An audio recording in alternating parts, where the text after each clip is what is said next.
Come about Kobo. Tell me not to join one. I'm not to see by.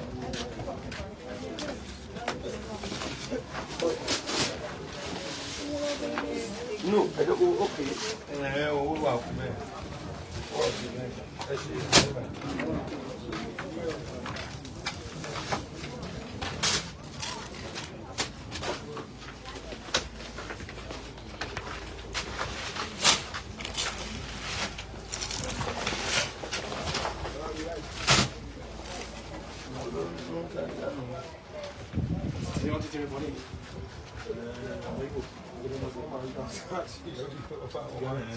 You could.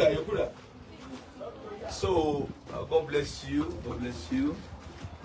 God bless you. God bless you. We are planning to share close to 50 bags of rice on Sunday for the festive period. Ọ̀pọ̀lọpọ̀ onírètí bẹ́ẹ̀ mo fẹ́ dúpẹ́ lọ́wọ́ àwọn tí wọ́n ṣeré wọ́n ní má dárúkọ àwọn ẹnìkan send 300,000 naira ẹnìkan send 200 ẹnìkan send 250 so ẹnìkan send 100,000 ó káwó rice bag mẹ́wàá. Thank you so much. Mo fẹ́ dúpẹ́ lọ́wọ́ àwọn yẹn. I really want to appreciate them. These are bags of rice. So a bag of rice it's 90,000. 1, 2, 3, 4, 5, 6. 61 bí wọ́n ti ń gbé síbọ̀. Okay. So mo fẹ́ appreciate àwọn tí wọ́n lélẹ̀ ìkó dẹ̀ tó fẹ́ mo fẹ́ pe àwọn ọ̀pọ̀lọpọ̀ ilé ìyẹn wá mi láti jẹ pàtíkà nínú ráìsì. Ṣé mọ̀ ọ̀pọ̀lọpọ̀ nírètí many people ní hope kankan ní kíní kéèyàn gba kíní lọ́wọ́.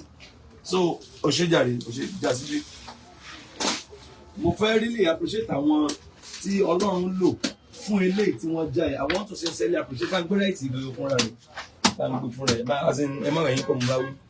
So mo fẹ́ really appreciate àwọn tí Ọlọ́run lò fún eléyìí. Kò yí sí o n tó wà ń bí close to 1 million naira ni n tó wà ń bí by close to 1 million naira ni close to 1 million naira ni. I want to appreciate mo fẹ́ kí àwọn mọ̀mọ́ kan ṣe àwọn kan sáré pé mi dádì bò ní báwo lẹ ṣe ń pẹ́ ráìsì fáwọn opó. Then eléyìí rán mi létí we want to do widows day.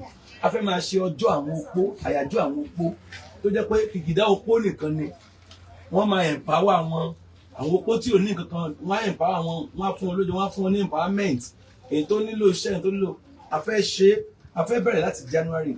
Bẹ́ẹ̀ lè tí wọ́n ń jánsìn wọ́n ní ká pín fún ọdún 50 bags la fẹ́ pín because a fẹ́ pín fún yẹn bíi 1,500 to 2,000 people.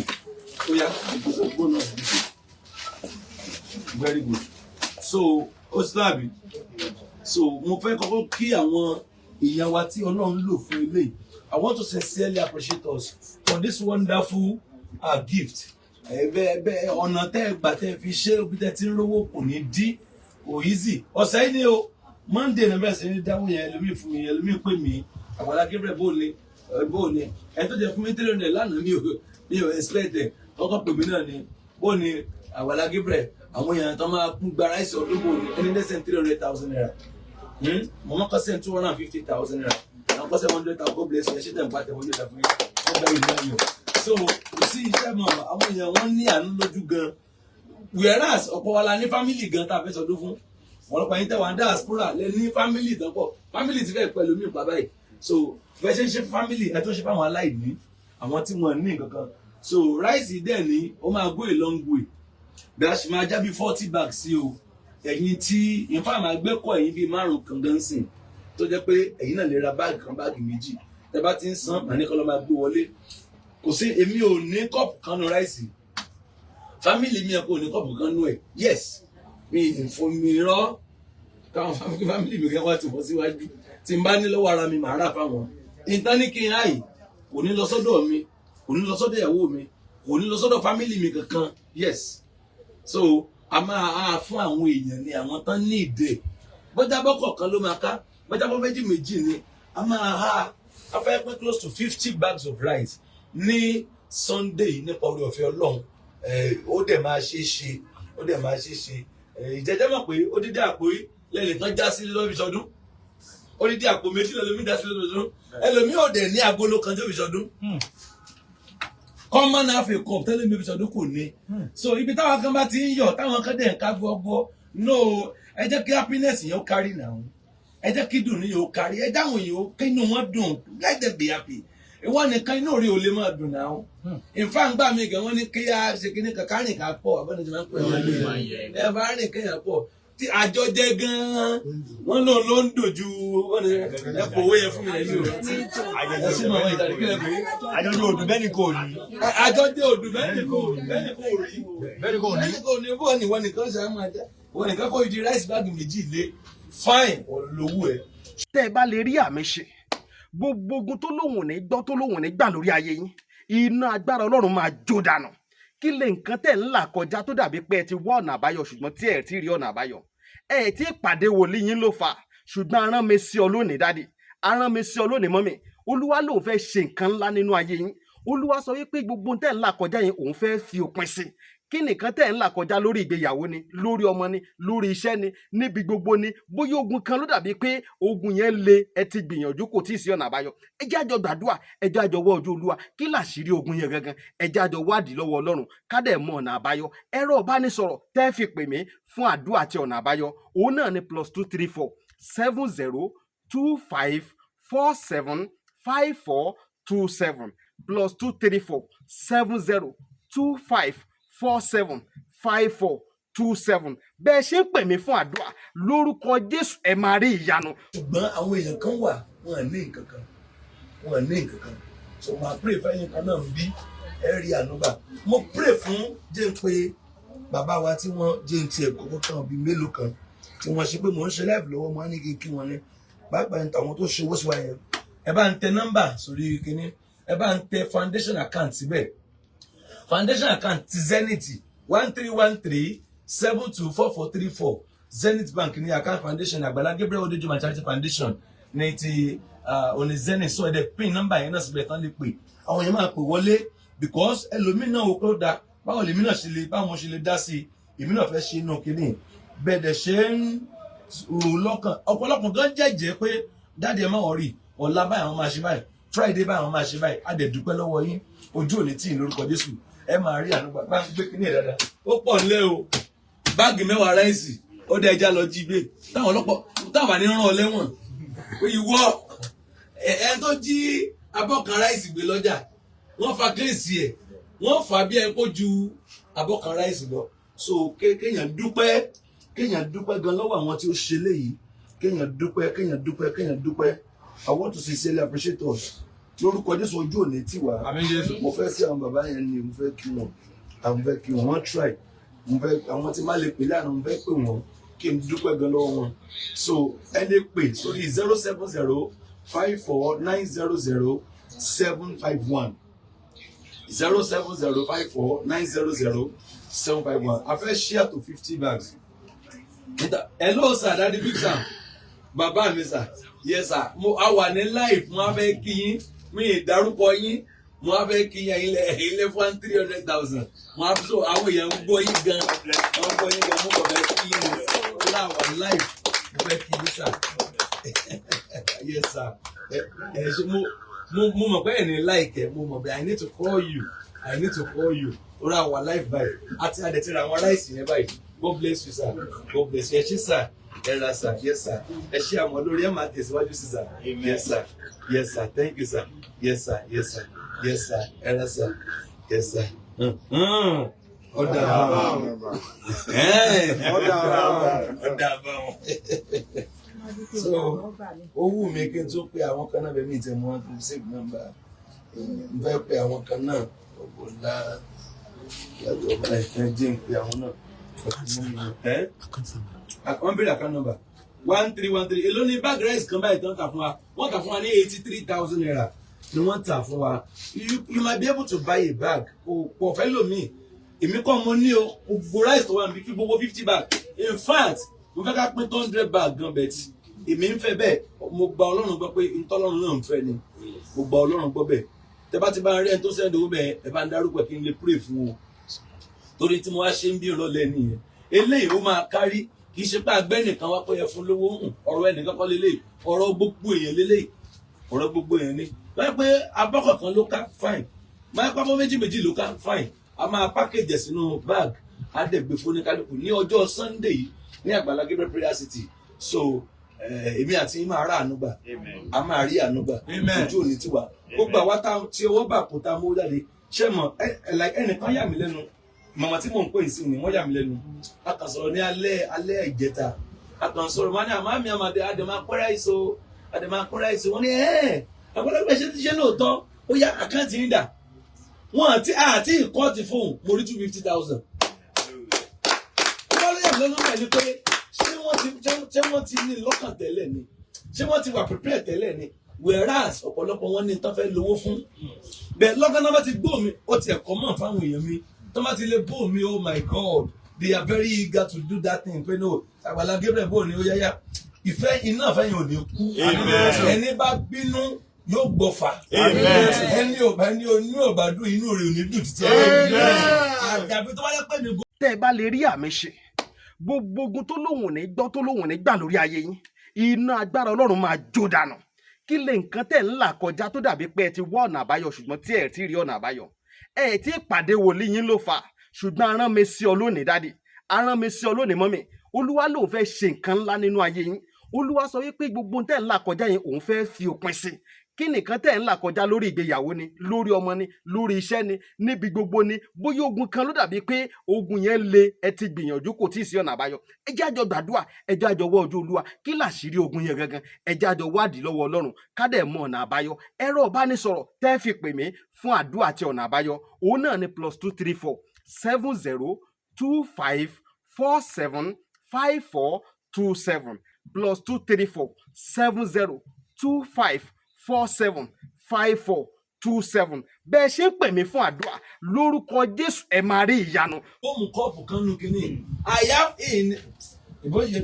ìbí yóò sojú wa kò sí tá à ń pín rí tí màá lókè ẹ bá ń kó tèmi wọlé no ògo ni fọlọ́run lókè ọ̀run mi ì ṣerú ẹ̀ rí kí n má padà tún ní ànító àti àníṣẹ́kù mi ì ṣerú ẹ̀ rí kémi má padà tún wá ní ànító àti àdéṣẹ́pà bí alájọdéṣẹ́pà. ẹ máa tún fi kún ní sà. ẹ máa tún fi kún ní sà. a tún fi kún ní báàgì mẹ́wàá ló wà níbí ẹ̀yin wo lẹ ń wò mí tí ẹ̀yin náà fẹ́ ra báàgì wọ́n bá ń wo jọ́mpìsì wọ́n bá ń wo ẹlòmíà sọ́pọ̀ máa ra báàgì kan ẹlòmíà ra báàgì méjì ẹlòmíà ra báàgì mẹ́ta 83,000 ló dà báyìí gbogbo upper week wọ́n tà ní 90 kìíní kan 90 100 wọ́n ti tà ní 105 gan darí bẹ́ẹ̀ báyìí Ọlọ́run ti ṣeun time to wà létí 3 yìí ẹja di ọ̀rọ̀ ṣe ṣé ló dà náà fẹ́ ráìsì fún wa ni wọ́n ráìsì fún wa ráìsì àpò márùn-ún lálẹ́ lọ́wọ́ ló dà lórúkọ Jésù máa rí ànúgbà I want to appreciate them sincerely àwọn tí wọ́n ṣe léyìí mo fẹ́ dúpẹ́ gan lọ́wọ́ wọn kò easy o December prayer láwa yìí family wà lọ́rùn oníkálukú mo dúpẹ́ gan o n tẹ́ ṣe yìí ó lọ fà gan o ó lọ fà gan o ó lọ fà gan o ó lọ fà gan tẹ́ ṣe ó yà mí lẹ́nu gan o ojú òní tì yín so you can just call in to 070 54 900 751 ẹ má rí kó ẹnìkan bíi méjì gbé èyí tó máa lọ wọ́n bá mi sọ̀rọ̀ so 070 54 900 751 ó pọ̀ ńlẹ́ o eléyìí pọ̀ ńlẹ́ o eléyìí pọ̀ ńlẹ́ o at least wọ́n bá tó wà ní bíbá ìsìn èèyàn mélòó lélẹ̀ èèyàn mélòó ń báàgì mẹ́wàá èèyàn mélòó lè yà fún at least bí èèyàn 300. 300. ẹ bá ṣe lábọ̀ kọ̀ọ̀kan. wọ́n ní 290 àwọn tó ń ìrọ̀ èèyàn 300 níbí ibi táàtì àti ìlú àná tí ó bá pé táàtì ẹ̀yìn tẹ̀ kalẹ̀ fà wọ́n mẹ́rin ti yọ ráìsì nù ráìsì àwọn tó ń ta ló dáyọ̀ ní sọ́wọ́n ṣé wọ́n máa ń yọ ráìsì nù ráìsì. wọ́n tó máa ń ṣe ń yọ ní 30 Congos lẹ́yìn. kóńgò foríṣiríṣi ni wọ́n máa ń yọ sẹ́ẹ̀. ọkùnrin tẹ bá lọ gbé lọ́wọ́. wọ́n máa ń ṣe ojú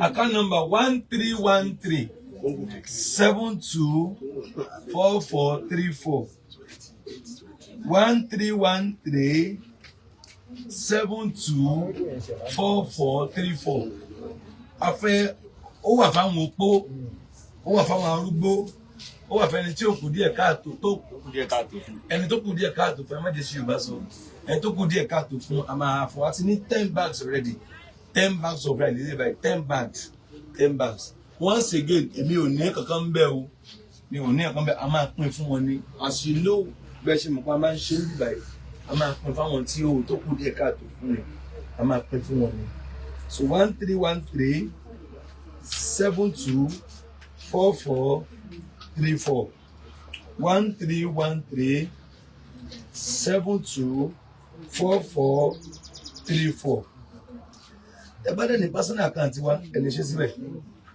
if you have a personal account ẹ lè send ẹ síbẹ̀ so a máa get it ó wù àkàrà gbogbo ẹ̀ kó pé wow ẹnìkan sẹ́ni owó báàgì kan sí mi ń sìn ẹnìkan sẹ́ni owó báàgì kan sí mi ń sìn 3,000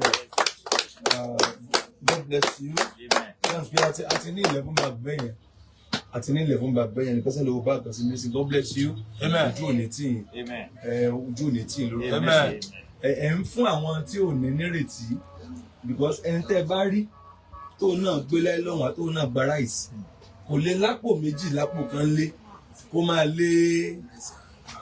máa lé abọ́ kan ẹgbọ́n bàbá ṣé possible kéèyàn ní ráìsì àpò kan lé kó tún wá máa lé abọ́ kan àbó lápò méjì ńlé láìpò lóúnjẹ ńlé owó ló ṣe máa dìrọ̀ mọ́ àfolójú òkòrò èèyàn àwọn èèyàn bẹ́ẹ̀ wà tán lójú òkòrò yẹn pé wọ́n ti ní wọ́n tún máa sátẹ̀lé nǹkan díẹ̀ tó fẹ́ fáwọn tó kù díẹ̀ káàtó fún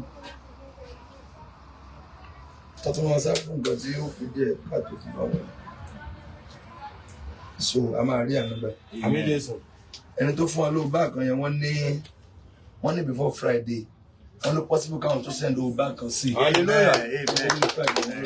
so God bless you God bless you ẹ̀yin tó ṣe máa padà wọ ẹ bá mi share ẹ̀ mo fẹ́ ká rà kó tóbi 50 bags ẹ̀ ká lè rí pín dáadáa mo fẹ́ ká rà kó pọ̀ kó tóbi 50 bags please ó wù mí bẹ́ẹ̀ please ó wù mí bẹ́ẹ̀ isn't for me ṣe fún mi fún àwọn tó kù díẹ̀ káàtó fún mi so once again àwọn tí wọ́n ti send this wa mo fẹ́ appreciate mo kàn fẹ́ jẹ́ kán mọ̀ pé a ti ra ráìsì yẹn o ẹlòmíì a kàn ní mo ti ra kò rà o ó ti kó owó ń bo ẹlòmíì tó mo kàn fẹ́ kẹ́ mọ̀ pé a ti ra 10 bags lélẹ̀ àti ra tó gbogbo tó wọlé ká òun láti ra and our target is close to 50-60 bags o lè lọ far in fact nínú ibi tá a fẹ́ dì sí gan a fẹ́ kó jábọ́ méjì but wá jábọ́ kọ̀ọ̀kan náà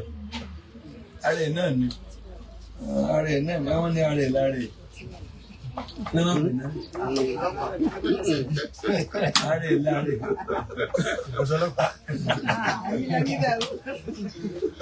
kí ló ń jẹ́ bẹ́ẹ̀ náà ó ní máa ṣe ọyẹ wà tí kí ló ń jẹ́ bẹ́ẹ̀ náà ẹ má parọ́ òun náà báwo yẹn ń béèrè fún àbí lórúkọ jíṣẹ́ Maria ànúbà so thank you so much tó bá tó di ọ̀la nírọ̀lẹ́ àti ń wá níta bá tuntun rí àjẹká mọ̀ once again I appreciate àwọn tí wọ́n donate lè mo kí wọn gan wọ́n ṣe o ní o 1 2 3 4 5 6 7 8 9 10 so ẹ ṣé o you done so great ẹ ṣé o ayé ò ní mú wa ọ̀tá ò ní rí wa mú a máa ga sí thank you once again thank you so number tẹ máa pè kó 7054 900 751 àká number dé wọ́n bẹ̀ 1313 72 4434 ìkápẹ́ mi lọ́jọ́ kan àwọn scam rẹ̀ ní bá ní látọ̀dọ̀ olóṣèlú kan ní o a fẹ́ wá gbé 100 bag of rice fún àti bọ́ọ̀sì kan àti mọ́rúwá kan ó tẹ̀sí ọ̀pọ̀ ń sùn bí ohun rẹ̀ kẹ̀ ṣé kí n rántí. ọ̀rọ̀ àwọn agbó 100 bag of rice bá ní yẹsà èmi náà ti ní yẹsà ọ̀pọ̀ àdéjọ́ kìí bá pè ló bá ní gbogbo kìíní ẹ̀ ti wà nílẹ̀ o ṣùgbọ́n níwèé kan tá a máa ìwé kan wà tá máa sign owó dẹ̀ láfi sign owó láfi sign owó dẹ̀ ló máa fún wa ní 1 million so wọ́n á máa fowó sign pé ok á fowó sign èlò la máa sign wá ní 30,000 mo ní kù 30,000 mo fẹ́ fún wa ní bus mo fẹ́ fún wa 100 bag of rice mo fẹ́ fún wa 1 million àti kẹ̀kẹ́ mọ́lúwà so 30,000 náà wà. so 30,000 yóò nù ó ní no mi ìfẹ́ yọ ń bẹ̀ ó ní ṣe ẹ̀mọ́ tí wọ́n fẹ́ ṣe nǹkan bẹ́ẹ̀ yẹn wọ́n nípa àti pé èmi kọ́ honorable mi ni torí mi ń PA wọn àárọ̀ ni mo ṣe sọ 6 million lọ́wọ́ àwọn ọmọ school mi à tí wọ́n pàkáǹtì mi sáré dá mi mo ní dáàdi wa sà ok ẹgbẹ́dẹ́ máa fún ní 100,000 no ohun ẹ̀ gbà ju 30,000 yẹn lọ 30,000 yẹn ni ẹgbẹ́ wa máa fún ní 200,000 alóhùn òfẹ́ 200,000 ni mo ní ọ̀gá mo ní jẹ́wọ́ so onílò 30,000 so onílò 30,000 ni ó ní wèrè ó ti kà mí ó sọ báyìí ó gbé e lé ní mo gbọ́ fẹ́ràn rẹ̀ mi sọ́wọ́ àwọn ìtàn ní káyọ̀ lọ́gbọ̀n fún tọ́lú ń bọ̀ ẹ̀ ní bídà mo náà wà wọ́n dẹ́ gbọ́ mọ́tò láti Ìbàdàn wọ́n ní ká máa bọ̀ fún tọ́lú ká máa gba mọ́tò àwọn èèyàn wà má bọ̀ ọwọ́ o èmi sọ tèmi má bọ̀ ọwọ́ èèyàn lè fẹ́ fún ẹ lówó kó ní kò mú wa ọ̀gá wọn fẹ́ fún ẹ lówó ní kò mú wa sọ fún wọn pé yọ owó tí o fẹ́ ní mú wa yọ ní owó tó fẹ́ fún mi simple as ABC ó wà ní Facebook ò ń chat àwọn èèyàn wọn lágbàlá Gabriel àwọn wọn náà fẹ́ fún ẹ lówó wọn náà fẹ́ fẹ́ 1 million wọn ní kò sọ 5,000 5,000 ní ẹni ìsánú 1 million sáà inú 1 million tẹ́ fẹ́ fún mi with you sir ẹyọ 5,000 kódà ẹyọ wàásù sẹ́rí ẹni tí ó gbọ́ àbẹ́ ẹni tó gbọ́ ní òkè tó àwọn ẹ̀rọ ń pè ẹni tó gbọ́ ní òkè tó gbọ́ àbí wọ́n fẹ́ fún ẹ lówó ọkọ ní kò mú wa no ẹ jẹ́ ká kíyè sára 419 ti pọ̀ o wọ́n ti pọ̀ gan-an wọ́n lo péèjì lo gbogbo ẹ̀ lo anything lo àkáǹtì àwọn èèyàn tó máa ti di pé wọ́n ní o gbọ́dọ̀ mú owó kan wá kan tó fún ẹ lówó kan scam ni wọ́n Agbala Gabriel will never request anything from you. We never scam you for anything. We never ask you to sow any seed for prayer. And you sow seed from the no. If you are coming here, come direct. Remember, as Agbala Gabriel, junction Agbala lower. Go to your leg, but it's Agbala Gabriel prayer stick. Once again, thank you. And to learn that support to our Uju. So next Sunday, I'm going to go to the Sunday. A máa ní overflow bí báyìí. Amen. A máa ní overflow. Amen. Wọ́n ní adìẹ tí wọ́n àbá pàdé ẹ̀ náà mú. Kánú rẹ̀ àti ẹ̀rọ adìẹ fún wa ní ìsàwá ti gbé mọ́. Mo dábàá bẹ́ẹ̀ fún aládìẹ. Wọ́n ládìẹ kan ló di 30,000. Níbo Nàìjíríà lọ. Adìẹ tá a rà 4,000. Àwọn tó bá ṣe Christmas báyìí kan yà á múra o. Àwọn tó bá lọ ilé ọdún kankan yà kó wọn wò. Èyí ó ṣe ń gbowó lé ní ẹ. Àbí kí ló dé adìẹ tí wọ́n di 30,000 adìẹ chicken chicken tí wọ́n di 30,000 naira Olúwa kó ṣàánú wa kárí àánú gbà àwọn ìpínlẹ̀ sí ẹ̀ka máa lọ.